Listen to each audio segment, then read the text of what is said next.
This week, we're going to be checking out a pretty cool airbrush that comes in at a really great budget price point. The model I have here is the NeoEco SJ83. I bought this one back in June on Amazon for only $40 US, and in the package, you get a ton of things to go along with this. So let's start this one by checking out what comes in the box. It comes packaged very nicely in this sturdy cardboard box, and inside here, the first thing you'll probably notice are these two large paint cups. This red cup that comes equipped on the airbrush is 1/3 of an ounce. It's made of metal, seems to be pretty well built, and it's unscrewable. And what I love about these two plastic cups is that they hold a huge amount of paint. One is just under an ounce and the other is about 1.25 ounces. So I screwed this in here. It looks kind of ridiculous, but I think it's really cool because if you're painting a long session, maybe priming a bunch of models or painting in a large background on a canvas, you only have to fill this up one time. And including two large plastic cups like this is a very simple concept, but I haven't seen this from any other brand, so I'm a big fan of this. Besides that large plastic cup, you also get this medium-sized one, which is 2/3 of an ounce. Again, this is going to hold a good amount of paint. And inside here, you get something that I was actually really impressed to see. These are just a bunch of seals if you need to replace them. Rubber seals and O-rings on airbrushes last a very long time. They're going to last a few years, but eventually you will need to swap them out. So I thought this was awesome. You could just store this little bag somewhere safe, and in a few years, when the seals start to wear out and you need to replace them, you could just reach for this instead of going online to buy a $4 or $5 O-ring like I've done so many times for other brands. Included in the box are these two needles and the corresponding nozzles and nozzle caps. These come in at 0.2 and 0.5 millimeter, and if you swap them out, make sure you use the corresponding one. So 0.2 needle goes with a 0.2 nozzle and cap. When you buy the airbrush, it comes pre-installed with a 0.3 millimeter needle and nozzle. So at $40, you're getting 3 sets, a 0.2 for detail, a 0.3 for general airbrush use, and then a 0.5 for some water applications and some thicker paint. This airbrush also comes with a quick adapter, which is very nice to see. You don't have to buy it separately. I use these on all my airbrushes. One end goes on your air hose and the other connects to your airbrush like you're seeing here on the bottom of the NeoEco. As I said earlier, when you get this airbrush, it comes equipped with a 0.3 millimeter needle and nozzle. Checking it under the macro lens, the nozzle is nicely centered and well aligned in the front of the airbrush. Sometimes on cheaper airbrushes, the nozzle isn't centered, and that can cause the spray pattern to veer off in one direction, but no problem here. This is well done. On the back of the airbrush, the rear handle has a few extra features. On the back here, you have a small screw which acts as a needle limiter. Sometimes these are called trigger stops, and it does exactly what it sounds like. If you screw this down to a certain point, it's just going to limit how far back you could pull the trigger, meaning how far back you pull the needle. These are mainly intended for those of you who are just starting out in airbrush painting. If you're scared that you may spray too much paint, you set this to a certain point and it'll prevent that. There's also a small area cut out in this rear handle. If you see this screw right here, what you could do with this is you could adjust the trigger tension spring while the handle is still connected. If you tighten this screw down, it'll give you more tension on the trigger, and that's always recommended because it's also going to give you a better seal between the needle tip and the nozzle. And about the handle, it's pretty obvious here that this was designed to mimic the Harder & Steenbeck Infinity. The Infinity goes for around $250, so that makes it around 6 times more expensive than the NeoEco. But the Harder & Steenbeck Infinity is also a much better airbrush, worth that higher price point. So to me personally, this was just a letdown. I like to see a more original design in an airbrush rather than just trying to mimic a better brand, which seems to be the case here.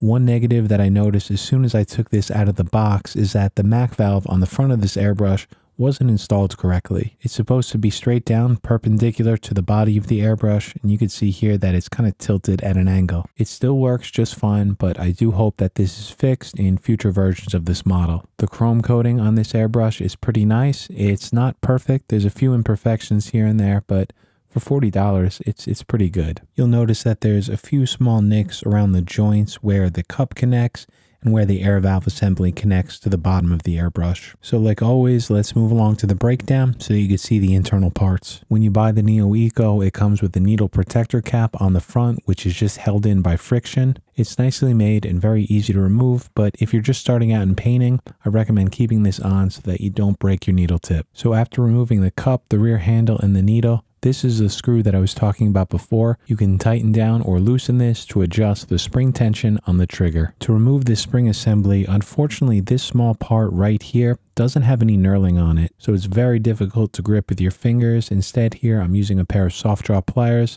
I always recommend picking these up to work on any airbrush. That way you can adjust parts like this without worrying about scratching the airbrush. So after I use those pliers to loosen this up, I'm able to unscrew it by hand, and you can see right here, this is the spring assembly. It consists of 4 parts: the guide, the housing, the spring, and the screw along the back. If I fully remove this screw, I'm able to break down this entire assembly. And then this is what it looks like fully disassembled. These parts are actually pretty nicely built. They don't feel that cheap to me. On a lot of the cheaper airbrushes that I checked out, these internal parts sometimes feel kind of grainy.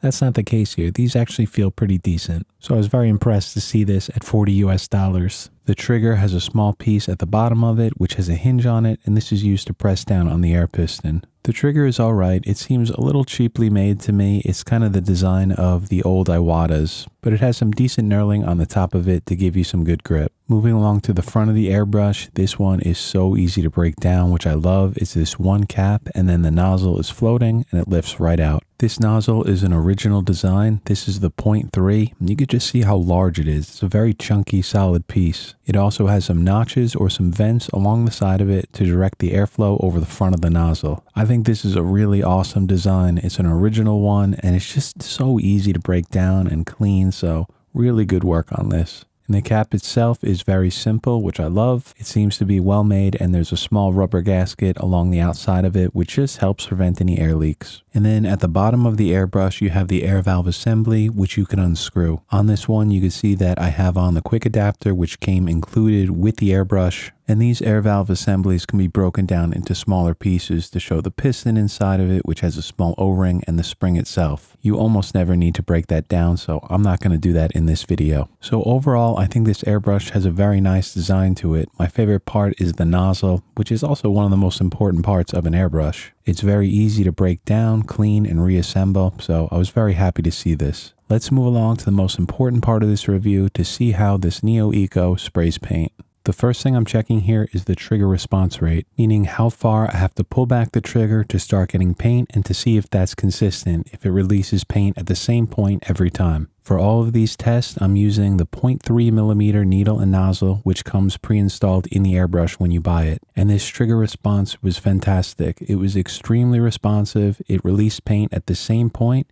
If you look at my trigger finger here, you'll see that I'm barely pulling it back, just a slight nudge and I get paint. So this actually surprised me. I didn't think it would be this responsive, but I was very, very impressed. To me, the trigger response rate is one of the most important parts of an airbrush, very important for spraying detail. Once you build up muscle memory with your particular airbrush, you want to make sure that it's always spraying the same amount of paint at that same point, and this one just did a very, very good job. Moving along to the line consistency test, I'm just spraying a long continuous line here, seeing if there's any breaks or skips in the line. There's no issues here. You can see that this line is continuous. There's no splatters, no breaks in it, so again, very happy with this. I also wanted to spray some very thin lines holding the airbrush right off the surface, and you can see here with this second line I can paint pretty much a hairline, and you could do this with nearly any airbrush. It's just about holding it right off the surface. And then finally, just checking out the atomization over a wider spray pattern. This airbrush also did an excellent job. But to be honest, for an airbrush to spray paint very well, the most important part is a high quality paint that's reduced.